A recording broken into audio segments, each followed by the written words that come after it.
What's up, everyone, and welcome back. Today, we're revisiting the chilling world of Resident Evil. Specifically, we're focusing on Resident Evil 7, Biohazard, a game that sent shockwaves through the franchise for a very specific reason: its return to pure, unadulterated horror.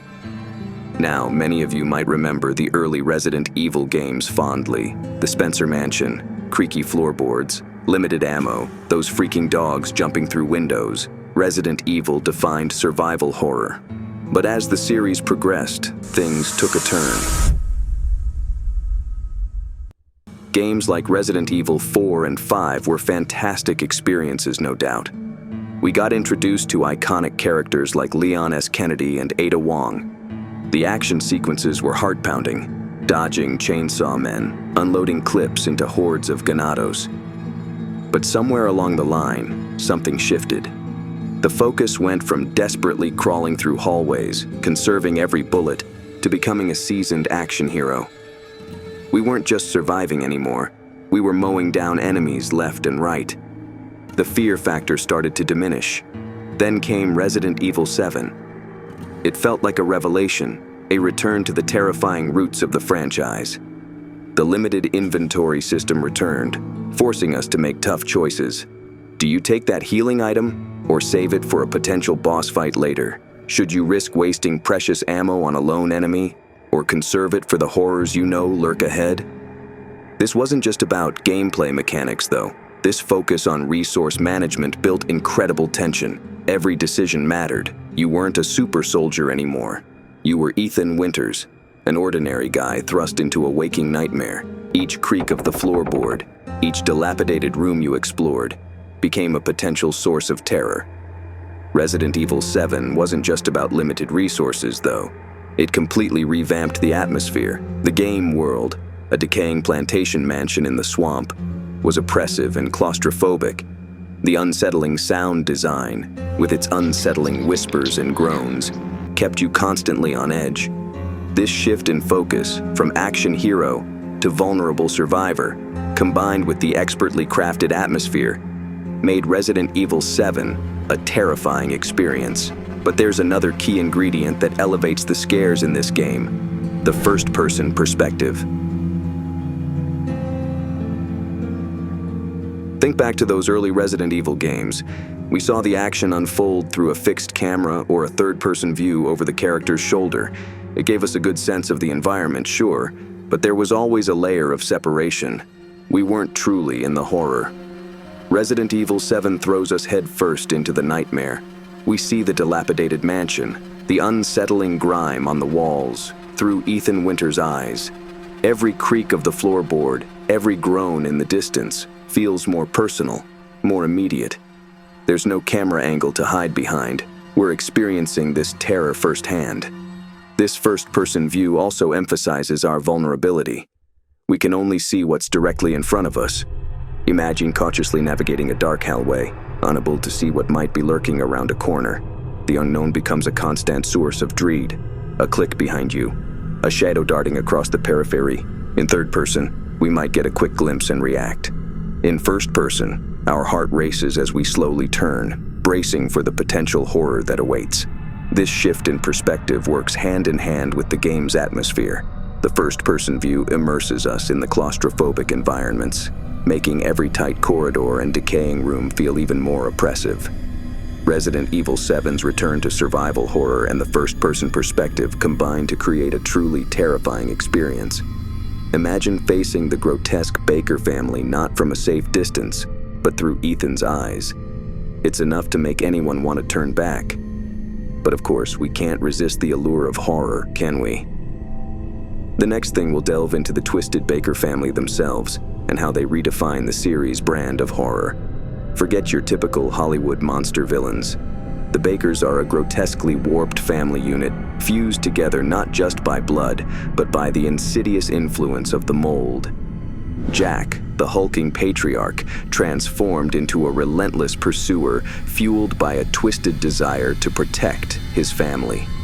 Marguerite, the deranged matriarch, becomes obsessed with the mold's power, her once warm demeanor replaced by a chilling fanaticism. Their son Lucas, a sadistic individual even before the mold's touch, now thrives on inflicting pain through his elaborate and deadly traps.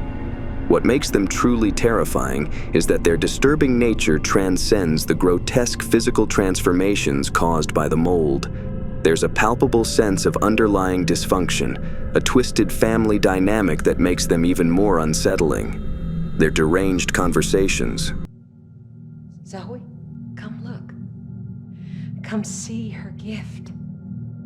Look at all the pretties my little girl has given me! Jesus! Kiss me, lover! What the hell? Get to the garage! Get some rope! Go, now! The way they cling to a warped sense of normalcy amidst the horror. It all paints a picture of a family fractured beyond repair, their descent into madness fueled by the mold's influence. The Bakers aren't just terrifying in themselves. They're the architects of their own horrifying environment. The dilapidated Baker mansion becomes a disturbing reflection of their twisted family life. Every room you explore, every grotesque decoration that adorns the walls, tells a story of a family's descent into madness, fueled by the mold's insidious influence. The oppressive atmosphere, the unsettling sounds that echo through the halls, all work in tandem to create a sense of unease that permeates every moment within the mansion's walls. Compare them to the past Resident Evil villains, the calculated and cold Umbrella Corporation, the imposing and relentless Nemesis. The Bakers evoke a different kind of dread entirely. It's a primal fear that taps into something more unsettling, the horror that can lurk within the very fabric of a family unit. We don't just fear the Bakers' physical threat, we fear the depths of human depravity they represent. The familiar perversion into something monstrous makes the experience all the more disturbing because it feels uncomfortably close to home. Resident Evil 7 uses the Baker family to tap into a primal fear, the horror that can lurk within the very fabric of a family unit. It makes the experience all the more disturbing because it feels uncomfortably close to home. The Bakers are a chilling reminder that sometimes the most monstrous things can emerge from the most unexpected places. So far, we've explored how Resident Evil 7's return to horror roots, the first-person perspective, and the twisted Baker family all contribute to a terrifying experience. But there's another key element that elevates the tension and keeps you constantly on edge: inventory management and puzzles. Unlike past Resident Evil games where you could become a walking arsenal, RE7 throws a curveball. Your inventory is limited, forcing you to make tough decisions about what to carry. Do you prioritize healing items, knowing you might run into a boss fight? Or do you take that extra clip of ammo, hoping it'll be enough to fend off the next lurking monstrosity? This scarcity creates a constant sense of vulnerability. You can't just hoard everything you find. Every item you pick up comes at the cost of leaving something else behind. It becomes a constant puzzle, a test of resource management that forces you to think strategically about your survival. But RE7's resource management doesn't stop there. The game throws a variety of puzzles your way, requiring you to use the limited items in your inventory to unlock doors, progress through the story, and sometimes even access precious resources. These puzzles aren't just filler. They contribute significantly to the atmosphere. Often they're integrated into the decaying environment, forcing you to explore every dusty corner, decipher cryptic messages, and utilize the tools at your disposal. Solving a puzzle isn't just about moving forward. It's a small victory in the face of overwhelming odds. It's a moment to catch your breath, a sense of accomplishment that fuels your determination to survive. The combination of limited inventory and puzzles elevates RE7 beyond a simple horror experience. It becomes a test of survival, a constant exercise in resource management and strategic thinking. Every item in your inventory becomes a part of your survivalist toolkit, and every puzzle solved is a small victory against the horrors that await. We've dissected the return to survival horror, the twisted Baker family, and the strategic tension of inventory management and puzzles. But one crucial ingredient truly elevates Resident Evil 7's scares to a whole new level: the atmosphere and sound design. Unlike the polished corporate labs of Raccoon City or the gothic European castles of past Resident Evil games, RE7 throws you headfirst into a decaying Louisiana plantation mansion. The peeling wallpaper, the creaking floorboards that groan under every cautious step. It's a suffocating testament to neglect and decay. Time seems to have stagnated here, creating a pervasive sense of isolation that seeps into your bones. But the oppressive atmosphere isn't just visual. The sound design in RE7 is a masterclass in crafting constant unease. The constant creaks and groans of the decaying structure become a twisted soundtrack to your exploration. Unsettling moans and whispers seem to echo from unseen corners, playing tricks on your mind and keeping you on edge. Every creak of a floorboard becomes a potential threat. Every rustle in the distance, a source of paranoia. The level design in RE7 acts as a pressure cooker for this atmosphere. Many areas in the mansion are cramped and claustrophobic, forcing you to navigate tight corridors with limited visibility. You never know what lurks around the next corner, and this constant sense of the unknown adds another layer of dread to the experience. Imagine yourself cautiously creeping down a dark hallway, the only sound your own ragged breaths and the unsettling groans of the decaying house. It's enough to make your skin crawl. Compare this to the atmosphere of previous Resident Evil games. While they had their tense moments, there was often a sense of grandeur, a gothic or industrial aesthetic. RE7 throws that out the window, opting for a more grounded, unsettling horror. It's the kind of horror that feels disturbingly real, the kind that taps into a primal fear of the unknown lurking within the ordinary. There are no hulking monsters stalking brightly lit corridors here. Instead, you're constantly on edge, dreading what might be lurking just out of sight in the shadows of this decaying world. Resident Evil 7's atmosphere and sound design are a masterclass in building a world that's oppressive, unsettling, and utterly terrifying. The decaying plantation, the masterful use of sound, and the claustrophobic level design all work together to create a constant state of tension. It's an experience that gets under your skin, leaving you feeling uneasy long after you turn off the game. The oppressive atmosphere of the Baker Mansion isn't just there to scare you for the sake of scaring you. It's meticulously crafted to serve a larger purpose, unraveling the twisted story of Resident Evil 7. Unlike games that spoon-feed you the narrative, RE7 takes a more subtle approach. The story unfolds through exploration, found documents scattered throughout the decaying mansion and the environment itself. Every dusty file you unearth, every cryptic message scrawled on a wall, adds another piece to the puzzle. The mansion becomes a silent witness to the horrors that transpired, its very fabric imbued with clues waiting to be discovered. This approach to storytelling is incredibly effective in building suspense. You're not just a passive observer, you're an active participant in piecing together the mystery. Each new discovery, each cryptic message deciphered, fuels your desire to learn more. The fragmented narrative keeps you guessing, constantly wondering what secrets the next room might hold. The beauty of environmental storytelling is that it leaves room for your imagination to run wild. The gaps in the narrative spark speculation and theories. You become invested in the story, actively piecing together the events that led to the Baker's horrific transformation and the truth behind Ethan's own predicament. This approach also fosters a deeper connection with the story. By actively uncovering the truth, you feel more invested in Ethan's struggle.